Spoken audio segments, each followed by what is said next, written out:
Hey guys, it's Ivonna Cadaver, and we are here at the FirstGlance Film Festival in Philadelphia. That's right, it's Philadelphia 18, it's the 18th one, and we are at the Franklin Institute. So I'm here with Nick Grock of the movie Saint. How you doing, Nick? I'm doing great. I actually just had my first child with my wife. My wife was incredible, and my baby Clementine is very excited to have joined us. She's at the hospital right now. I'm here for a little while, going right back to say hi to her again. That's amazing. So having a baby, and then your film is debuting here. Exactly. And so how does that feel? That's amazing. It's tough to have two babies, but obviously nothing out there could capture me the way that my daughter has captured me. I love her. I'm crazy about her. But, I really like this film too, so that's kind of nice to have two things like that going on right now. That's amazing. So give me the premise of Saint.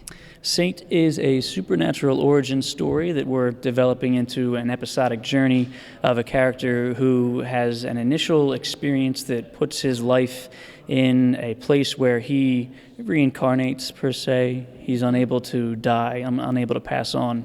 And he's done that in an initial event where he's murdered in Poland, World War II. Okay. Can't stand to see his father murdered in front of him, is murdered himself. And from there, he returns. And the only thing that he's got on his mind with this return is not so much about the loss, but more about the vengeance that he wants to seek for this wrong that was done to him. And from there, then, he continues to return and return and return through all of these missions that he goes on, these episodic events in his life, until he winds up in modern times, in which he then finally slowly realizes that he is descending into the spiral of madness. So he seeks help. And the person that helps him turns out to be a psychiatrist named Sarah, who gets enthralled by his story and drawn into his life.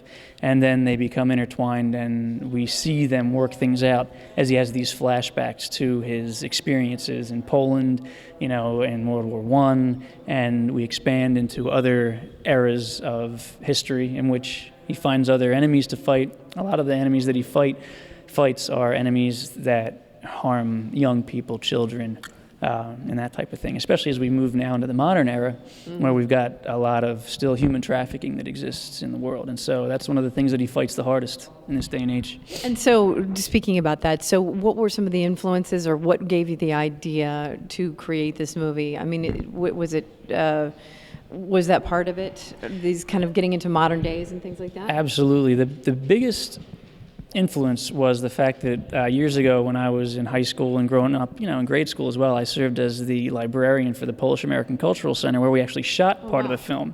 And as I was serving as a librarian, I always found myself reading the history of Poland and the way that Poland was the first country to fight and resist against, Hitler's spreading across Europe. And it was also one of the countries that has the greatest number of righteous among the nations, which is an honor bestowed by Israel on people who fought during World War II against the Nazis and hid Jewish people and protected them from the atrocities that were being committed upon them. And so, this fact is something that is not widely known, and I wanted to try and present something that could, bring a little bit of the experience of the Polish people from World War II into the screen. Yeah, extremely clever. Very, very clever. Yeah, and you're and you were saying earlier, you said, well, I'm kind of a crazy guy. So I would say crazy but intense, and very, very clever. So, and tell me about your director. We talked a little bit about him earlier. Tom Quigley is an amazing guy. He and I worked on this project. We kind of hatched it over coffee 5-6 years ago, and it's just been in development since then. And so we've spent a lot of time building up this concept, and we finally were able to shoot it. We used a Kickstarter, an Indiegogo campaign to raise some funds. I self-funded a lot of it with Tom's help. Tom committed a lot of his time, and he actually just walked in. He's right behind us over there. Tom, you want to come in? Come in and join us. Come on.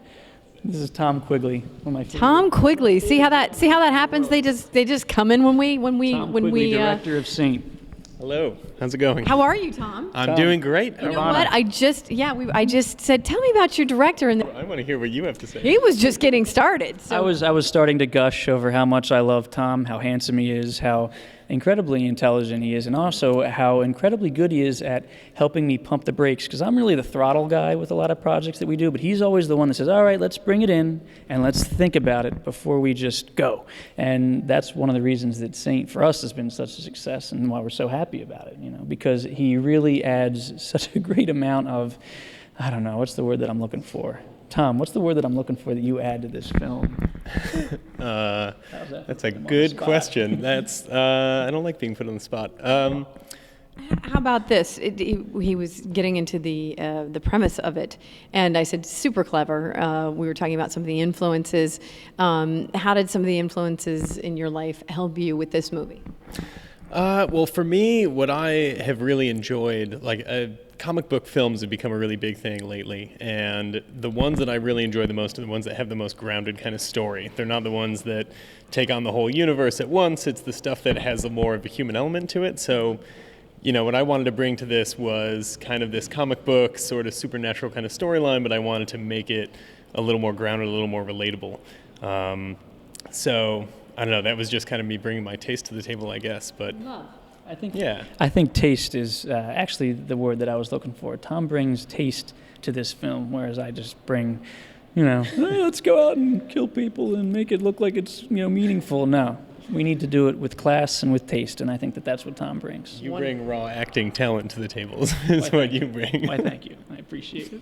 So you guys get along swimmingly. So we sure here, do. yeah, it's wonderful. So I want to wish you guys the very, very best with Saint, and have a wonderful night tonight, both of you. And I'm glad that you walked in when you did. Me too. Thank you so much for having us. It's really a pleasure to be here. It really is a pleasure. Yeah, it was a real honor to be selected, and we're really happy that we get to be here on opening night as one of the premieres. In a beautiful venue. So, absolutely beautiful venue. Amazing movie, Saint, in a beautiful venue, Franklin Institute. We are here for Philadelphia FirstGlance Film Festival, and wishing you guys the best.